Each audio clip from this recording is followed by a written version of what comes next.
Right now in Syria, a civil war is raging. Nothing could be more dramatic than what is happening at this very moment in the Syrian border between Israel and Syria. Hundreds of Israeli Druze have crossed the border into Syria proper to help their brothers who are being slaughtered by Islamist factions and by the government inside of Syria itself. This has been going on for several days. We couldn't have planned this. We planned this live in advance. And as we're standing here, the news is updating on a regular basis. The IDF has bombed inside of Syria, including bombing the chief of staff building Yeah, exactly. in Damascus. Yes, And more than that, beautiful more video. than that, we've been looking at multiple days of an ongoing attack by Sunni factions within Syria against the Druze community. And on the Israeli side, a strong response both from the Israeli army, but Druze civilians in northern Israel and the Golan Heights that have crossed over into Syria to aid their family members in stopping what is trying to be an attempted massacre of the Druze population in Syria. We're looking at history in the making. This is a very, very, very dramatic moment. I don't think I've seen images like this in years. A very, very dramatic change of events. Once again, we're live talking about what's been going on in Syria, an ongoing massacre of the population, the Druze population in Syria. They are fighting back, and they're aided by hundreds of Israeli Druze that have broken through the border into Syria to stop those attacks. And along that, also an attack by the Israeli Air Force on multiple targets within Syria. Today, we have a very, very special live. We're talking about events that are happening by the minute as we sit here. This isn't something that happens often. These events are unfolding so much so that we weren't even able to write a script in advance because everything has changed in recent hours. Not only that, we have a special guest that's joining us remotely who is a Druze to give a really in-depth analysis of everything that's happening. I'll introduce him in just a second. But if you're joining us now, I'm Mati Shoshani. This is TBN Israel's Boots on the Ground Live. I'm joined in the studio in Jerusalem by Tomil, our director and producer, by Micah, by Sam, and downstairs we have Gitai, and who else is there? Just Gitai is holding the fort downstairs. Good for Gitai. Anyway, so that's what's been happening. We're here for the next about 45 minutes telling you about everything that's been happening in Syria. And our purpose today, and we do this every week, is to give you a live update and answers to all your questions about what's been happening. And today we're breaking down the historic events that have been We taking got a place video. in Syria. And we want to start with a video that Mansour, our guest, is about to No, share with no, us. it's the video of the bombing in Show us, Damascus. please.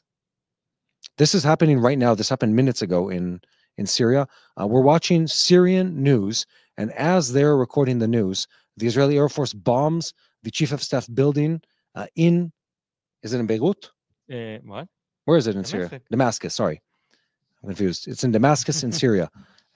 Wrong country. It's in A bit south trend in Lebanon. yeah. It's in Damascus in Syria. We're watching this happen as we sit here at the studio. Guys, you just joined TBN Israel's Boots on the Ground Live.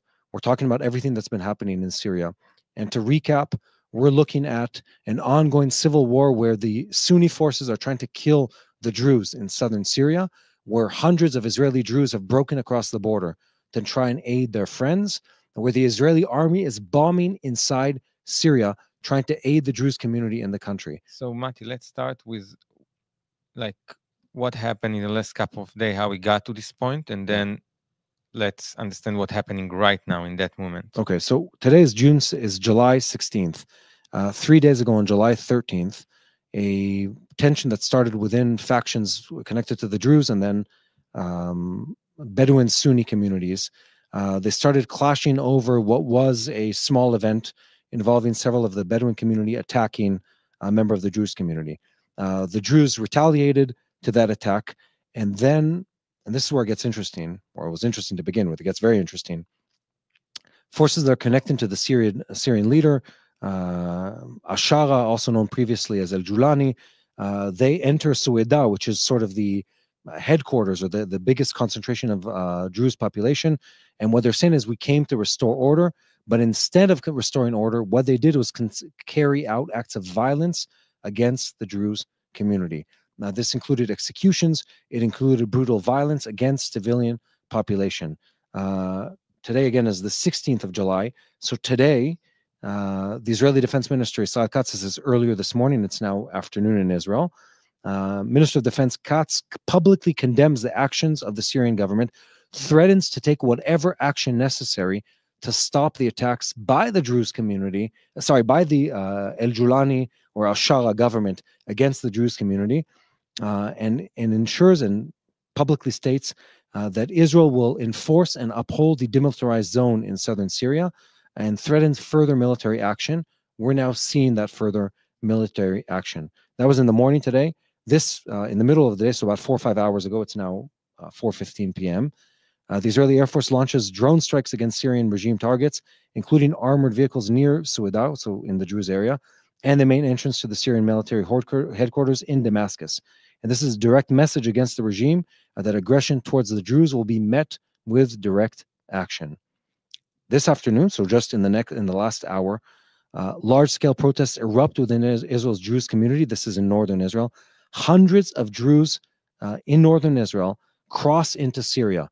We're going to show you the images of it. It is unbelievable. Hundreds of Jewish people storm the fences of the border, tear them down, and run into Syria. Some of these people are armed, and they cross the border to help their brothers who are under siege in Sweida. The Israeli forces respond by reinforcing security along the border. They utilize tear gas and warning shots to try to control the situation, but let's be honest here, it's not working. Hundreds have crossed in. We don't know what is happening. We've also been hearing in the last hour that the death toll in Sweida is rising on an ongoing basis, with reports indicating that at least close to 250 Druze have been killed, including women and children. There's footage that's circulating online that we're not going to share of mass executions, severe human rights violations, and there's an intensifying outrage among the Druze community in Israel and worldwide about what's been happening. And just now, our Minister of Defense issues another warning. He states that Israel is signaling to the Israeli regime that we're done signaling, and from now on, we're taking only military response that will escalate as long as the Syrian army doesn't stop what's happening against the Druze community. We're live here in Jerusalem. This is happening and unfolding in front of our eyes. You have updates too from the last second. Yeah, in just a few minutes, Ashara or El Julani is about to make a public statement talking about the IDF's attack in southern Lebanon, in Damascus itself, and the violent clashes that are taking place in the Sweida area. Okay, let's pause for a second. This has been, I can't express how dramatic this is.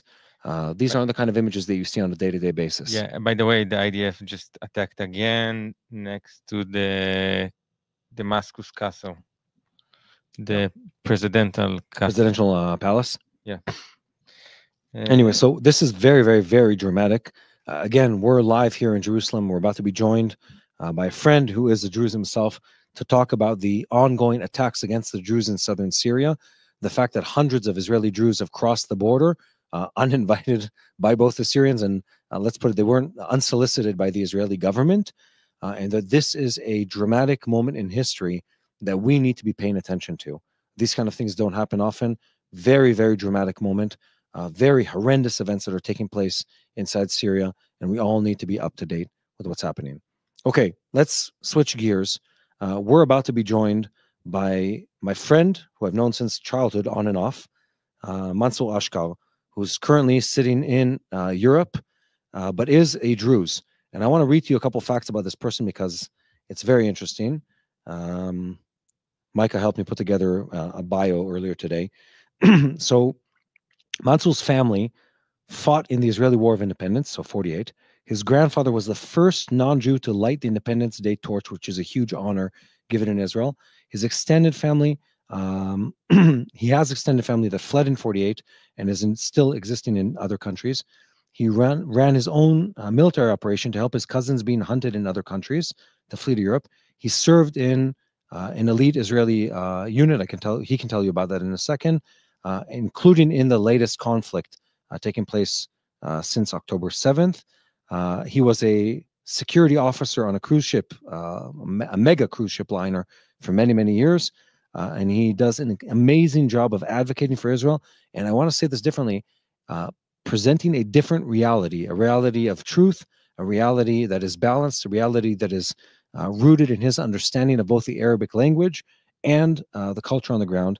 And now more than ever, it is important to understand from someone who understands the Druze community, the Druze people, and the culture of them, to really translate to us what's been happening right now in the border with Syria. So, Mansour, first of all, welcome, and it's good seeing your face.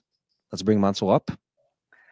Thank you so much, Mati. It's a pleasure to be here. I'm very honored that you guys are giving us this platform. I promised my contacts in Syria in the front line and in the houses right now that I will use every inch of my channel, my voice, to bring up their voice. And you guys invited me for this channel, and I really appreciate it because mainstream media is not covering us. And if they do cover, they actually share lies. They tell the exact opposite. They're saying that Israel attacked a Druze village in Sweida. How detached can you be from reality? CNN. Yeah. So thank you. Mansour, first of all, you're welcome. I just want to give people an example of what you're talking about. The headline earlier today on The Guardian and BBC. BBC also. And BBC was Israel strikes in Syria. That was the headline. And the headline should be attempted genocide against the Druze in southern Syria. That should be the headline. And instead it's Israel strikes in Syria. Israel, by the way, did strike, but it's an example of how skewed things are.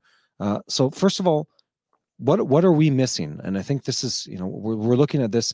The news is moving by the minute right now. What are you hearing from the people you know on the ground? What are you reading in Arabic that the people need to understand of what's happening right now in Syria? All right, so I'll start from right now. What's happening, and I've been on calls with people in Sweida from the front line, from the houses. Some of them are my relatives that I didn't know that even existed until the Bashar Assad regime fell down. And then they were brave enough to contact us. And I've been talking to them for the last several months. And one of them died, other got injured. There's a whole family that I've lost contact with. So I don't know. I've been sending the message for the last 2 days, but I haven't even seen the V click on the WhatsApp. So I really hope that they're safe. What we know right now is that the forces have broke into El Sweida. And not only the jihadists, but actually the government forces, and that they used the famous old, Muslim tactic from the days of the Quran, which is called the hudna, the deception. Yeah. We're coming in peace, but then they just went and attacked everyone. And right now they're actually trying to split the city of Sweida into 3 regions and moving house by house, exterminating everyone in their way, including Christians. I just read a report about a family that 50 members of that family got butchered all together while sitting in the prayer house on the carpets with no weapons in their hands. And they're just going and killing. We've seen images of them shaving the beards of the sheikhs, of the religious leaders. They take pleasure in desecrating the dead and humiliating, innocent people. They take pleasure in that. It's terrible, man. What we're seeing right now is an October 7 repeating itself, only this time in Syria, and again by Muslims trying to kill minorities. What I think people miss about this whole situation is how dramatic this really is. This isn't some tribal war that's happening where it's a blood feud or something small. There's a governmental attempt. This is something we've been talking about a lot, where the Syrian government is pretending to be this, this progressive, modernized, new type of Syria. Even President Trump has looked at Ashara, formerly El Julani, and said, "Look, the guy is, he's a moderate. He's no longer." Yeah, he has a suit. He has Italian shoes. Yeah, he has a trimmed beard. Now he's a hipster, not a gangster. And in reality, we look at the actions of these people repeatedly. This isn't the first massacre that's taken place in Syria in recent months. They've massacred the Christians. They were violent clashes with the Druze themselves previously.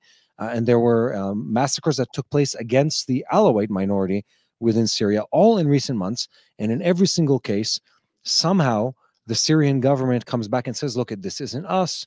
This is other factions. This isn't us. This is tribal. It's a clan war. Just before we went live, you mentioned that you have evidence proving the exact opposite. That we know that this is coming from the top, that the massacre is intentional against the Druze. And I want you to just explain this also. People might not understand that the Druze are connected to Israel. They're not some random minority, elsewhere. Yeah, we mentioned this, Toma. The commando is coming. Our commando? Our commando is getting in. into Syria. into Syria. So as we're sitting right here, there's another update that just happened that Israeli commando forces are entering into Syria right now as we speak. 40 minutes ago or so, our Minister of Defense made a statement publicly saying, we're just going to escalate. This is happening as we sit here. Israeli forces are entering into Syria. Israeli special forces are entering into Syria to stop this. I need to explain this. The Druze community is close to the Israeli public. These are people that we served together with in the army. You yourself, Mansour, served in the Israeli army. This isn't some random, like minority that we're talking about from another country. These are our brothers in arms in Israel. And for Israeli public, this is, go ahead. And I just heard what you said, and I gotta say this in Arabic. If there's anyone in Syria watching right now, احنا جايين لعندكم، الجيش الإسرائيلي جاي يدافعكم، لإخوتنا خليكم قوايا، خلوا راسكم فوق. I just told them keep their heads up.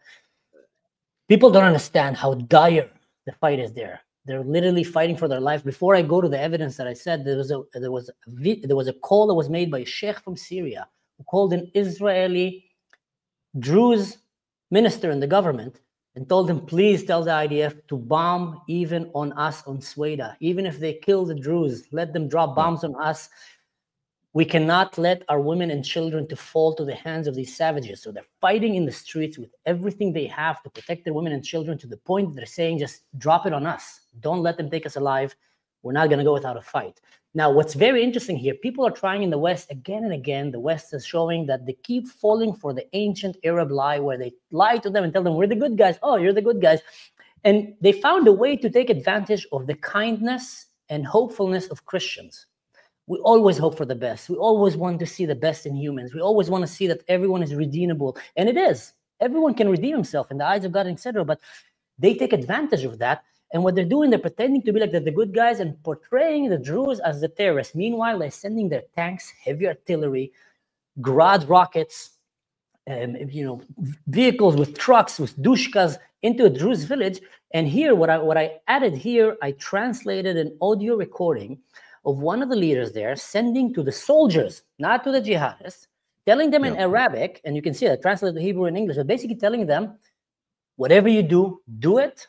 Just don't record in the camera. Don't let them learn from the mistakes of when we slaughter the Christians. And also telling them a command, and let's keep that a surprise. You know what? Let's run the video and then we can talk about it.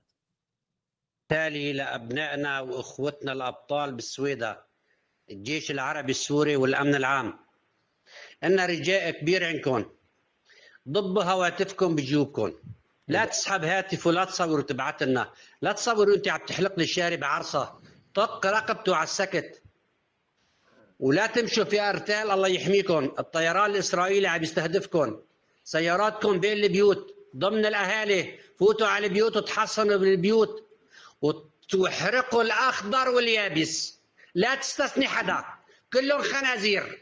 بس الهواتف نسيتوا صار معكم مع اخوتكم بالساحل، في كثير منهم بعدهم بسجل لهلا، اطفي هاتفك بترجاك. See what he said? You remember what happened with your brothers? And he's referring to the area where they slaughtered the Christians and the Alawites, when they filmed them barking like dogs, murdering them, killing children from their mothers. He says, don't do that. Learn from that mistake. Kill them, slaughter them, shave their beards, do whatever you want. And now when Israel is starting attacking them, this is a few hours ago, Israel was just picking them up, because these guys, I was in the special forces. I was behind enemy lines. I was inside of the defense. I was in the offense. I spent a lifetime in the defense and military world. Many of these jihadists, they don't fight very good. They're not, very tactical. They fight like a horde of zombies. That's why I call them zombies many times in my podcast. And they smell blood. They just run at it in big numbers. But when something bigger comes, they scatter. They run like cowards. So when Israel was coming, picking them up from the air, then he added the command, Israelis are looking for you. Go and hide among the civilians. Take them in their houses, use them as human shields, and start moving house to house. And what happened now is that the factions of the Muslim Bedouin from the area of Daraa and the government that are inside of Sweida, about 5% of Sweida have fallen last I've checked, maybe even more now. They're not running in the streets anymore because they're afraid, because the Druze are ambushing them in the streets. So what they're doing, they're just bunkering in house to house, killing everyone in the house and moving to the next house.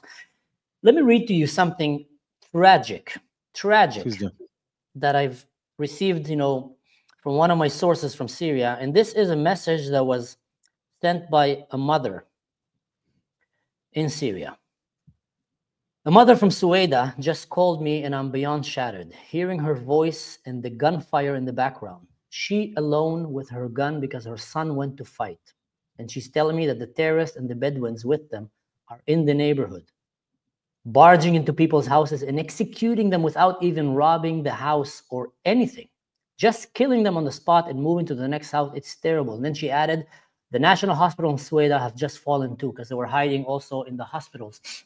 What's happening in Syria, for everyone who doesn't understand, the fathers are waking up in the morning and they're putting a shotgun in the hand of their son. He might be 12, 13 years old, and telling him, son, you have just became a man today.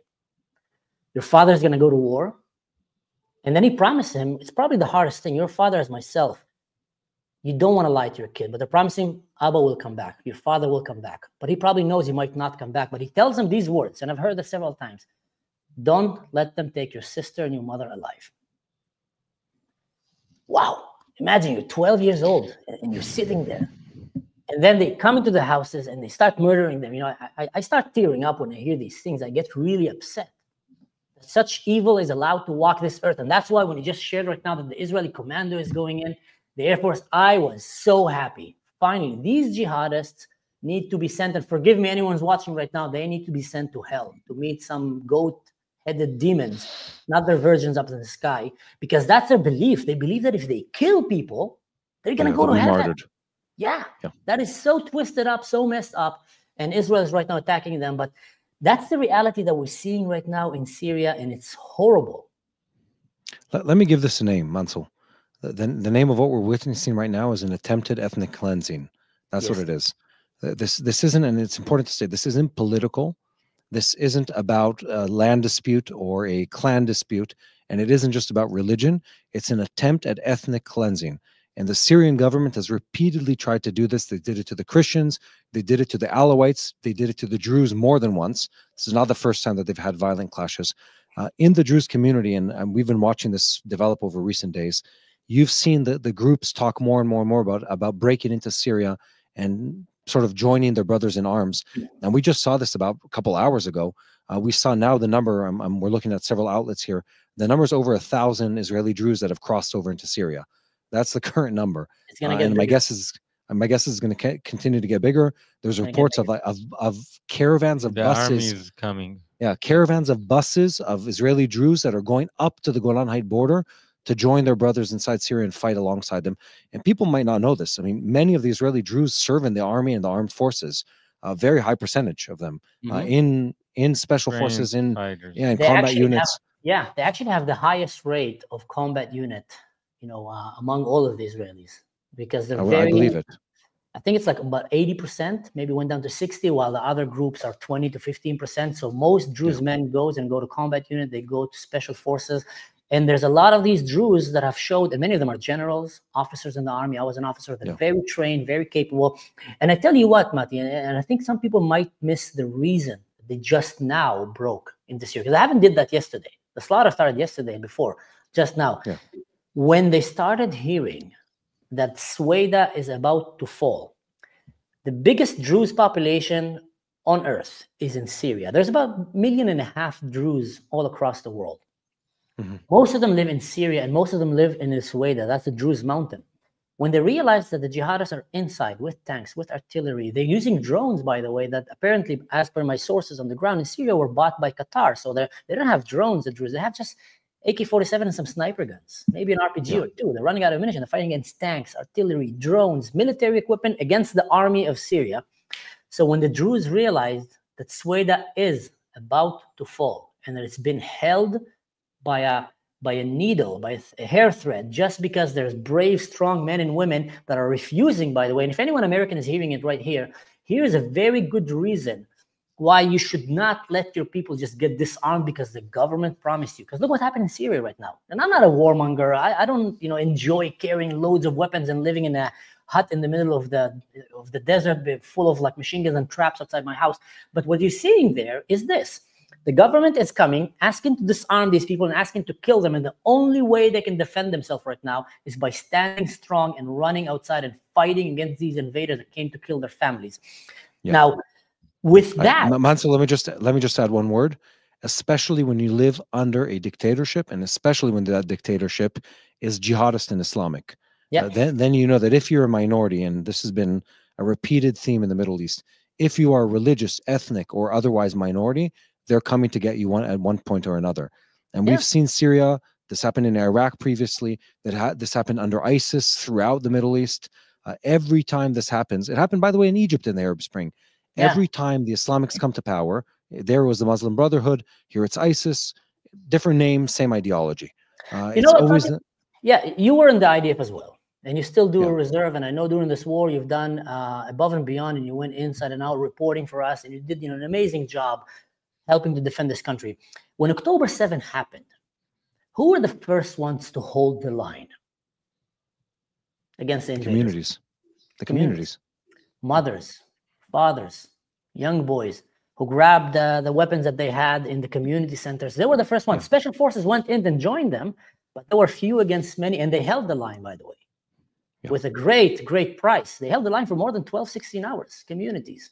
So it's a very good reminder. Also in Syria, we're seeing that who is holding the line this. I was saying the point that why did the Druze chose to invade now from Israel into Syria? When they realized that the city of Sweida is about to fall. And what does that mean? If the city of Sweida will fall, we will have tens, if not hundreds of thousands of murdered Druze. We'll have a complete ethnic cleansing. They're not there with the intention. You don't bring Grad missiles and dushkas and tanks and military drones to attack a village. You bring it to completely wipe out and destroy this village. And the Druze realized that and said in Israel, if no one is going in, yes, the Air Force is doing a great job, but it needs to be on the ground. And they said, we're jumping over the fence, and they're running right now into Syria. Yeah. So, Mansour, thank you for that analysis. Let's just give a quick update on what's been happening. If people are joining us now, because we have people circulating through the live. You need to like and subscribe first. Yeah. First of all, guys, if you're joining us now, thank you, Toma. if you're joining us now, make sure you like, share, and subscribe. It helps get the truth out from what's happening here in Israel to people around the world. And God knows we need that. We need people to know what's happening here. Many other outlets will lie to you. They'll skew the truth. We are here to tell you the truth on the ground. We're talking right now about the horrendous events that are taking place in southern Syria, where the Syrian government, aided by militias, is trying to massacre the Druze community. Hundreds, if not thousands, of Israeli Druze have crossed over the border to fight alongside their brothers. And the Israeli Air Force is bombed within Damascus, killing apparently several dozen members of the Syrian government. And we're hearing that there are Israeli commando forces amassed at the border with Syria waiting for the orders to march in. We're going to pause for a second. We're joined by Mansour Ashkar, who is a Druze himself and has been reporting extensively over recent days about what's been happening. We're going to take a couple minutes to answer some questions of our viewers about what's been happening, and we have a lot of them. So let's pull up a few. And Solivka asks, is Druze descendants of Jethro, father-in-law of Moses? I didn't know that. Mansour? I will give you the most honest answer. The Druze in their faith, they see themselves as direct descendant from Jethro, and they see him as their main prophet. And that's why they believe that they've been, from the beginning, entangled and connected with a blood covenant with the Jews. For those who don't remember, Jethro was the father-in-law of Moses, Zipporah his daughter. When Moses fled in the desert, he saw this young man coming with nothing on him. He welcomed him. He trained him. He taught him how to lead. He taught him how to be a shepherd. He taught him the ways of how to be a diplomat. And then he even let him marry his daughter. And then he sent him on his way when God came and told him, let my people go. So the Druze from the beginning see themselves that. But the Druze themselves, I mean, it's very hard to genetically really see that Jethro's daughter and daughter and daughter came, and now a Druze was born. The Druze actually, what we know historically, came about 1,000 years ago from under the Shia in the Islam. The Sunni is very orthodox. The Shia were more spiritual and had different factions, including the assassins. For example, if anyone played the computer game Assassin's Creed, it's named Hashashin. It came actually from an Arabic word of people who smoke pot, weed, because they will smoke weed and go assassin people. So there's many, many factions that came from the Shia. One of these factions were the Druze. Well, they started their own new age religion. They came and said, Jesus is the Messiah. Moses is a prophet, Muhammad is a prophet, even the Hinduism, reincarnation, they just mixed it all together and started 1,000 years old new age religion. And they went and offered it to the Khalifa in Egypt. He liked it for 23 years, and then he decided he wanted to kill them all because they're kuffars. and then they fled and they're living in Syria, Lebanon, and Israel. That's a very brief short about the history of the Druze. Very well said, Mansour. I don't know how I would have answered that.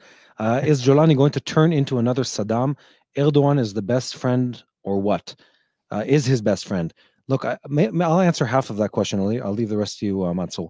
We're living in a time right now where the powers are shifting in the Middle East, and every superpower is trying to make a move for whatever land and whatever influence they can grab. And Erdogan is no different to that.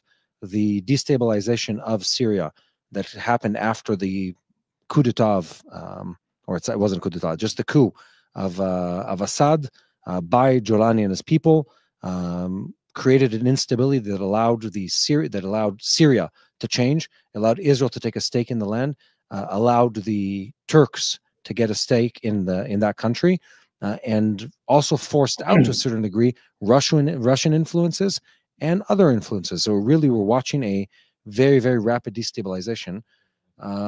By the way, there's news. This is amazing. Like, as we're sitting here, things are happening.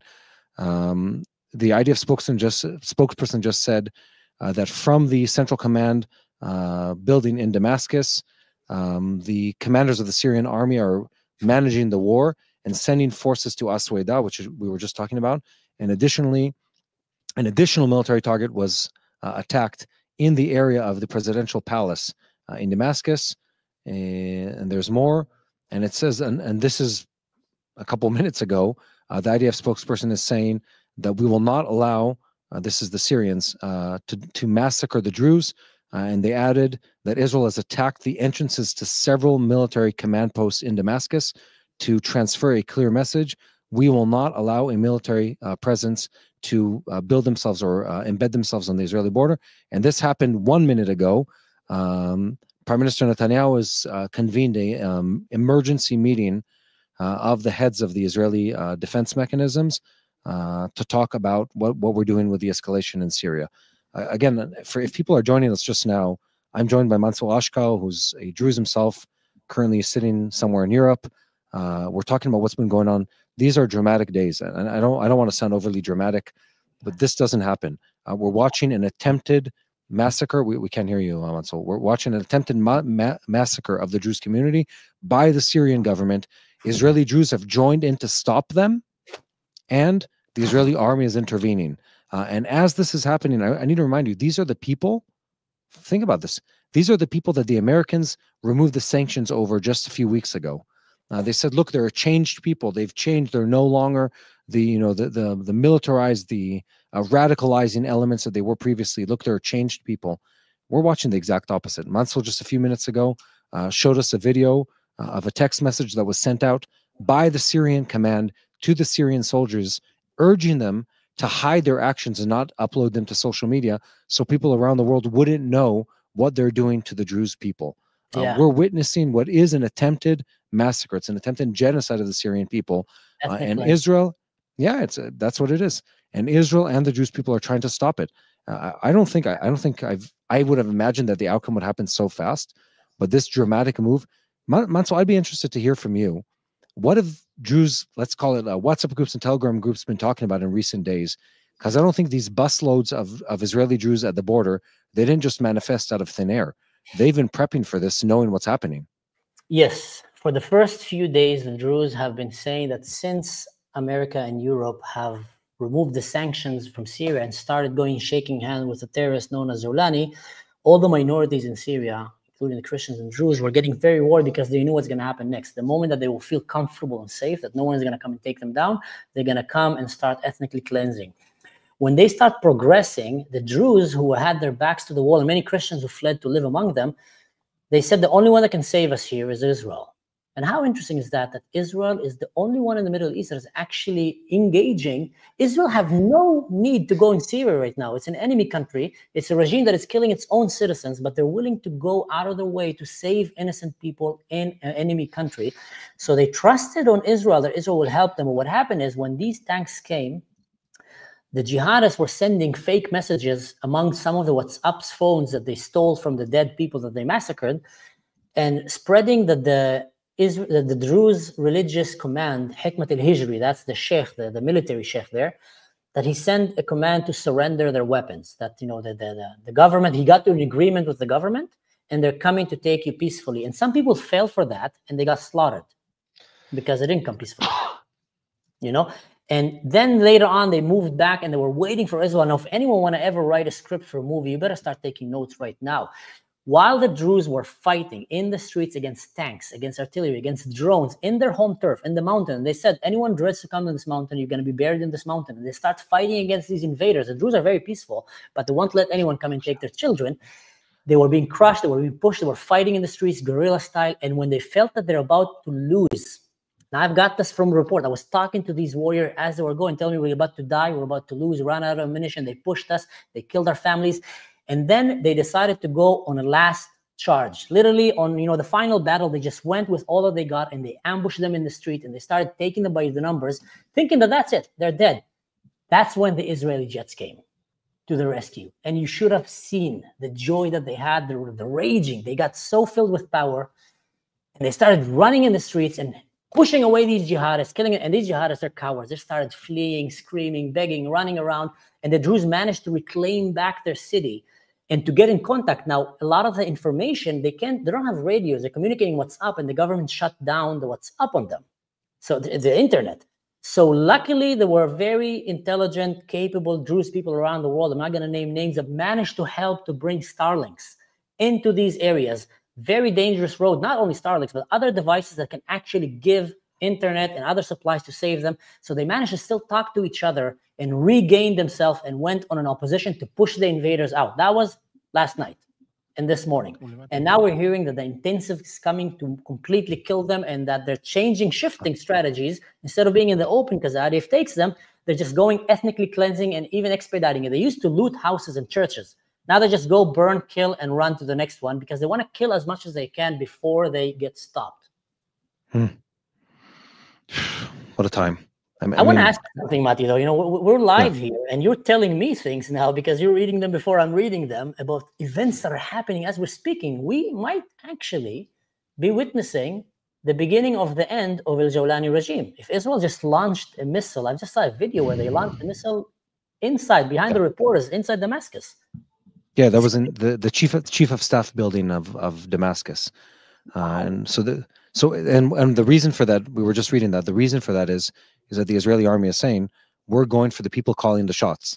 These are the people that have been coordinating the attacks on the Druze, and we won't stand for it. We won't stand for it. We will eliminate them.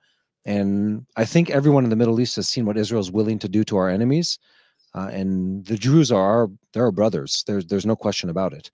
And this is a sentiment that runs very deep in Israeli society. We're going to fight for them, and I think we're going to fight through the end.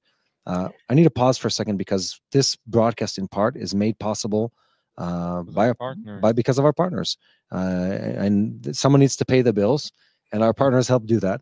So we have an opportunity for people that are watching us. I know this is a bit of a change of topic, but if you're looking for a financial investment opportunity in this land, we have partners that do exactly that. They allow people to invest in Israel. This isn't a donation. This is an investment where you're supposed to make money after that. And again, investment is always risky, but these people know how to manage money. I personally know the owners. I personally know members of their team. They know how to do this. Their name is Wise Money. And you can go to a website that's on the screen right now. It's called Wise Money Israel, wisemoneyisrael.com/TBN, and find a way to invest into Israel now. Bizarrely, when we're talking about, you know, how Israel's been attacking around the world since the Israeli attacks in Iran on June 13th, the Israeli stock market has gone up, I think, close to 10%. Yeah, in a matter 9 point something percent in a matter of a month. Very, very substantial numbers. So if you're looking to invest into Israel, now is the time to do that. While Israel is strong and the economy is booming, wisemoneyisrael.com/TBN. Okay, let's shift gears and go back to the topic. We're here live talking about everything that's happening in Syria. We know of several hundred Druze that have been killed by both the government and other Islamic factions within Syria.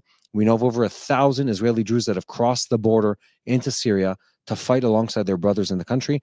The Israeli Air Force has been bombing multiple targets in Syria, including the Chief of Staff building in Damascus, multiple command centers, and we have commando forces at the border waiting for the green light to go in. Honestly, they might have already gone in. Well, I'm sure we'll find out in the next minutes.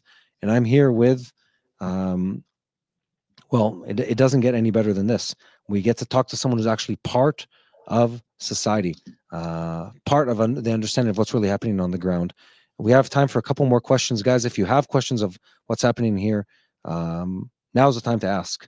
Well, Mati, just to add, I just watched the video right now. Israel have launched 160 airstrikes inside of Syria, and just watched the video of the parliament building, whatever that building is, completely going in the sky from several launches. So Israel is not. Do we have that? Games. Israel is not playing games, man. They're really, and you know what? Maybe with your permission, Mati, I want to add something that I've learned from the world. Yeah, go ahead. Psychology. I used to be in the special forces. I was in a hostage rescue unit, and then I became a negotiator. You know, I speak the language, I studied psychology, and I studied the history of the religions, Christianity, Judaism, Islam. So during my time as a negotiator, and also before upbringing, I've learned one of the most important things about the Middle East that people need to understand, and they tend to forget, because you speak English, they speak Arabic, it's different languages. In the Middle East, if you don't have power and respect, you're dead. No one would listen to you. No one would take you seriously. Now, in the West, we see diplomacy as a very great thing. You know, Mati is stronger than me. He can beat the living hell out of me, but I want to steal his table. And he can right now come and defeat me, but he comes and says, listen, let's talk about this. How about you take this part of the table, I'll take this part of the table, so we can be friends. No one need to hurt each other. Mati's friends are going to clap hands and say, wow, what a strong person. He was composed. He held himself.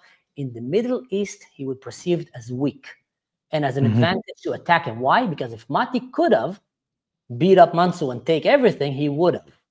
But as he's not doing it, hence he's afraid. Now we need to take advantage. So without power and respect in the Middle East, you're done. Look what happened since Israel started speaking the language of the Arab men, and they're just going around not holding punches anymore. They're just going, bomb Iran, bomb the pagers, bomb this, bomb, bomb, bomb, bomb. All the Middle East like, oh, okay, we're going to behave. And you're starting seeing some kind of sort of stability. And the same thing with Syria right now. That's the regime fell down. If you show Jawlani strength, that would be a very strong message for him and for anyone that will try to do the same thing.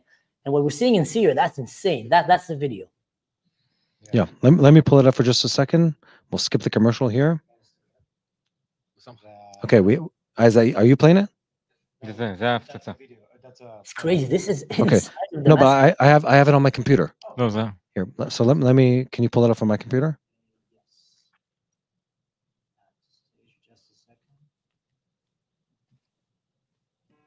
Okay, check this out. إسرائيل كاتس إن الجيش سيواصل مهاجمة قوات. Look at that. While she was saying Israel Katz, as if someone timed this. Someone absolutely timed this. So that's footage from live television. Mansour, there's a question for you. Is there anything that we could physically do in order to help the Druze in Syria? Michal Kolberg is asking that. Physically do, I think, is first of all by tuning into channels like this and sharing such content, because mainstream media is not sharing it. And if it doesn't go up to the politicians, the decision makers, no one is going to do anything about it. Another thing, and that is my personal opinion, we need to put some pressure on the West, not only on Israel, to start taking seriously the minorities in the Middle East. Stop allowing the slaughter of Christians, of Druze by these radical jihadist regimes. You need to take it seriously. And in Syria, for example, I think we need to build a humanitarian corridor from Israel all the way to Sweida, so we can bring them food, supplies, medicine, help them send their people to hospitals. The only place safe in Syria right now, by the way, and people don't like to hear it in the woke world, is any occupied territory that is occupied by Israel. The villages that are under the IDF protection are known right now in Syria. That's the only safe place. Run and be under the IDF. How come? That's a narrative that no one. That's a narrative no one likes. No one likes in the West. Yeah. How come they need to run and hide under the Jews to be safe? Yeah. We talked about this earlier in this broadcast. You know, the biggest news outlets around the world, their headlines were Israel strikes in Syria. No mention of the fact that it's an attempted genocide. It's ethnic cleansing attempted against the Syrian people. And the only one in this region that's standing up for the Druze minority is the Israeli army. It's so twisted, so perverted that people won't even talk about the good that's happening. We saw the same thing happen in the Gaza Strip. People said Israel is preventing food from the Gazan people, when in reality Hamas was doing it. There's always this duplicitous message. What's happening right now on BBC? Can you? It says Israel strikes Damascus military headquarters. Fighting between Syrian forces and Druze continues. It starts with Israel strikes. Israel strike Damascus. In the end, you have how Syrian twisted forces. If you got to read that part, but most of the eyes go here. Ridiculous. So we're looking at a twisted reality, and this is I like what you said, Mansour. The way to go about this is to share the truth. And to share the truth sometimes is sharing information. By the way, guys, if you're watching and you've been in with us till now, like, share, and subscribe. Go to Mansour's channel, by the way. I think, let me make sure we have it in the... Thank you. Let me make sure we have it in the description. We have it in the description. Go and subscribe to Mansour's channel, because, you talk about understand what's really happening right now. Mansour really does, which is why we're having this conversation. And guys, you need to share the truth. And Mansour, I agree with you. Sometimes you need to put pressure on your government to take action. Everyone loves sitting and waiting for someone else to pick up pick up the tab. But when you face this type of violence, these people are the people associated previously with ISIS. It's the same ideology. They're the people that have massacred the Alawites. They massacred the Christians. They massacred the Druze before. They are clear about what they're trying to do. Yeah, they're not hiding it. Wow. So another headline just came out from the military spokesperson saying the Israeli Air Force is directly attacking the 131st Brigade of the Syrian army in Dara. Yeah, in Dara. So we're not talking about like empty houses or anything like that. We're stopping military units from mobilizing and taking action against the Druze, and that's the right thing to do.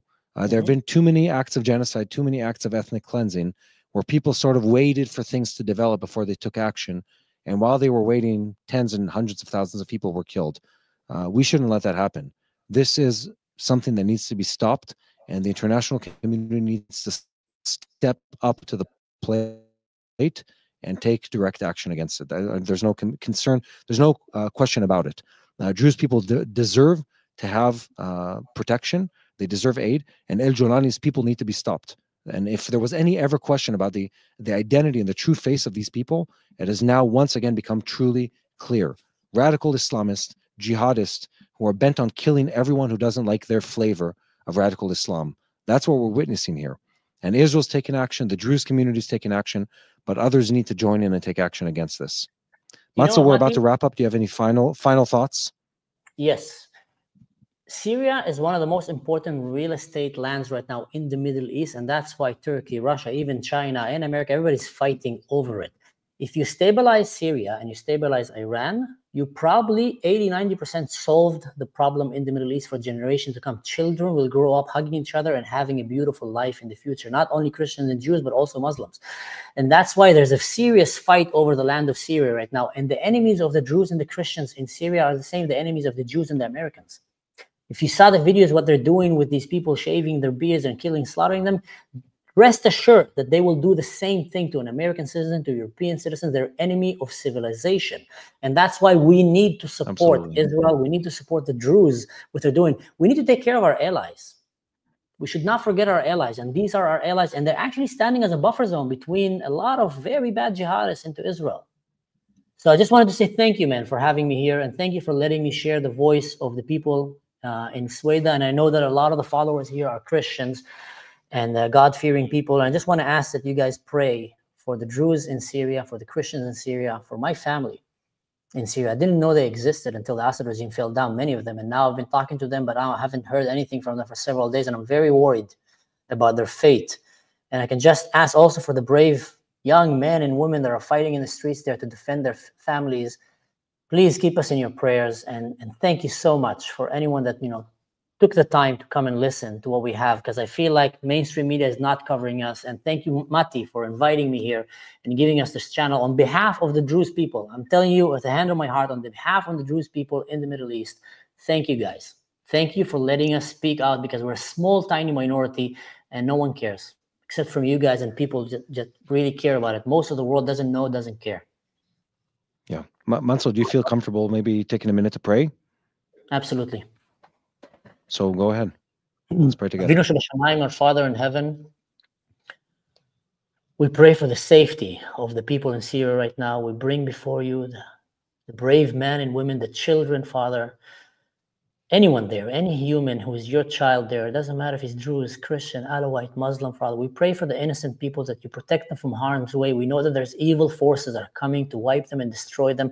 We ask you to give the leadership among the Jews and among the leaders in Israel. We're called all the time to pray for our leaders, and there's never an important moment like moments like this, that they will have the right wisdom to do the right thing, to do the right decision that will secure a better future for all the people in the Middle East, Father. I pray that you give Bibi Netanyahu, Israel Katz, the generals in the army, the IDF special forces who are going in right now, and the Air Force, give them all the wisdom to know how to do the right thing, guide their hand, and please, Father, protect the people right now, the Druze in Syria, that are going through the slaughter. Amen. Amen. And I think one last thing is, if anyone's asking themselves how to pray, pray for wisdom for our leadership, Israeli Prime Minister, for other people. Pray for bravery for the heads of our country. Actually, right now, the Israeli government is meeting together, Prime Minister Netanyahu, at 5 p.m. So right now, they're discussing what to do. Pray for bravery for them to take action. This is scary. Like we're looking at pure evil that is right across the border from us. The U.S. really... U.S. Secretary of State Rubio says, we're very concerned with the attacks in Syria. We want the war to stop. We're talking to everyone on every side. Look, guys, the U.S. Army has incredible amount of assets in this region. You don't need to ask. You tell. You command people. It's time for people to step up to this. And I think if people want to know how to pray, you pray for God's will to be done. And God's will is not for these people to be killed. And you pray for bravery for our leadership to make the brave decision. It's a very, very rough time, very scary events. Mansour, I want to thank you for reporting on this topic and for taking the time to be part of this. I can only imagine that it's a difficult season for you with your family members being disconnected. And I can only imagine the emotions that the Druze community in Israel feel when they see what's happening on the other side of the border.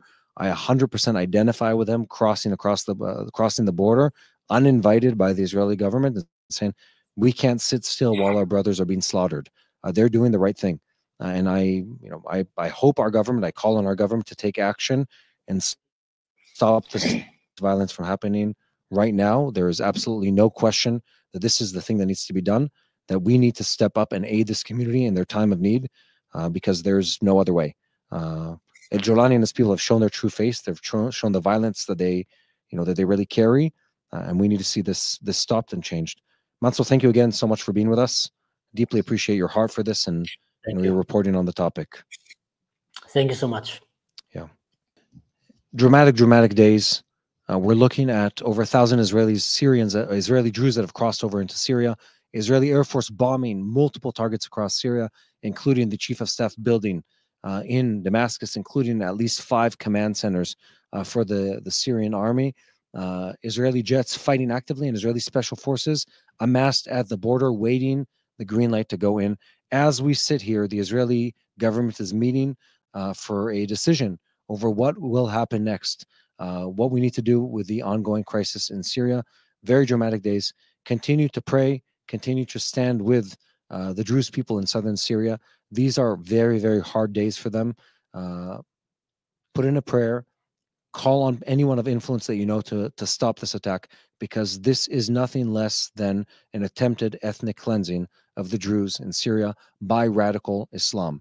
We don't need to mince words with this. This is exactly what is happening. This is the end of our broadcast. We'll be back probably shortly with another update on what's been happening. Thank you to everyone who participated. Thank you to our team. But guys, continue praying and standing with the Druze people in southern Syria, because this is a very, very rough day for them. Thank you for everyone who watched, and make sure you're here back again for the next broadcast.